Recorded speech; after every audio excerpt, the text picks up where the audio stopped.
boy crouched 2 statues away, though I never thought I'd be wishing for one. I was thinking the same. Vanda's skin is still shiny from the burns he sustained in the alleyway 6 months ago.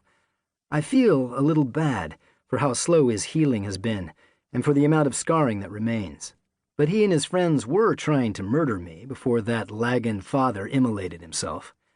Once the uprising began and Vanda realized his father and I fought together during the struggle, he changed his tune pretty damn quick. He's not a bad kid, aside from giving his friends more credit than they deserved. If only we could marry the passion of the young with the experience of the old. When everyone is ready, I radio Amarian. We're in place. Time to pull up your socks, she says.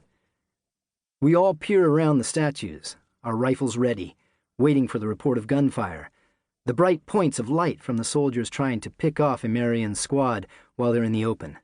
But the Tathadann soldiers must be waiting for perfect shots, conserving their ammo in preparation for a prolonged fight. I'm surprised they haven't surrendered yet, thrown themselves on the mercy of the rebels, but perhaps they don't realize they're the last of the Tathadann. I heard a story once about soldiers who had been stationed on a remote island during a war. They lost radio communication with the mainland and stayed isolated for 40 years. The whole time, they operated under the assumption they were living in wartime, unaware that their country had surrendered within months after their last transmission. It made me wonder if those 40 years were pleasure or purgatory. Vanda lets out a long breath and looks over at me.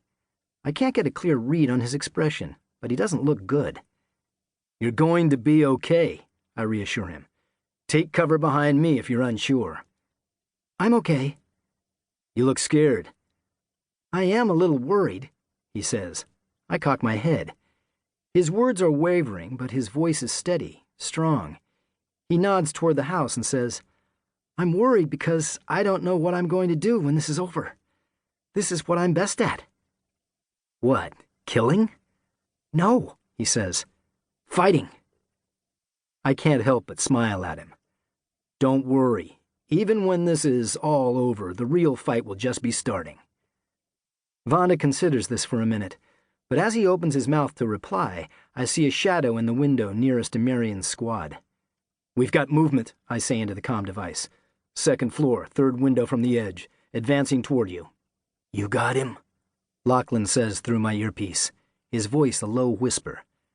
I can hear the other rebels grunting in the background as they advance on the house. The shadow moves back from the window, staying out of the line of fire. I fix my rifle sight on the spot where it had been. As soon as he appears, he'll disappear. Keep them off us. We're almost to the house.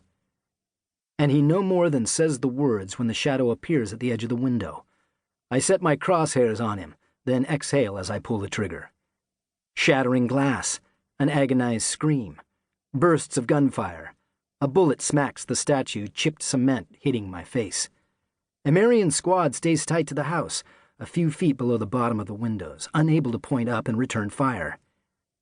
We need to advance. Stay low, I say to my people, then pop off a few shots before we move to get a better position.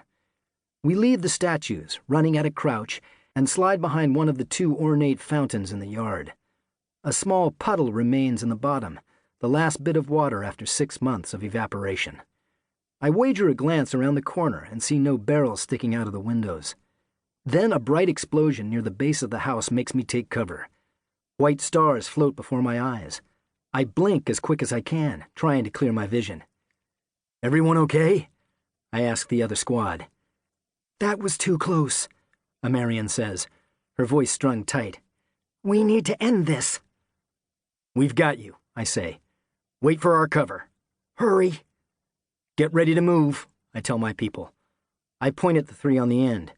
You, give us cover. Vanda and I will draw fire, taking pressure off the others. You understand what I'm saying? It's insulting that you keep asking us, one of the men says in heavily accented English. I'm sorry, but now's not the time for something to be lost in translation. I turn to Vanda, clap my hand on his back. Now's your time. Keep moving and don't go straight. Got it. We set the rifle butts against our shoulders and break from the fountain. Bullets pepper the ground around us.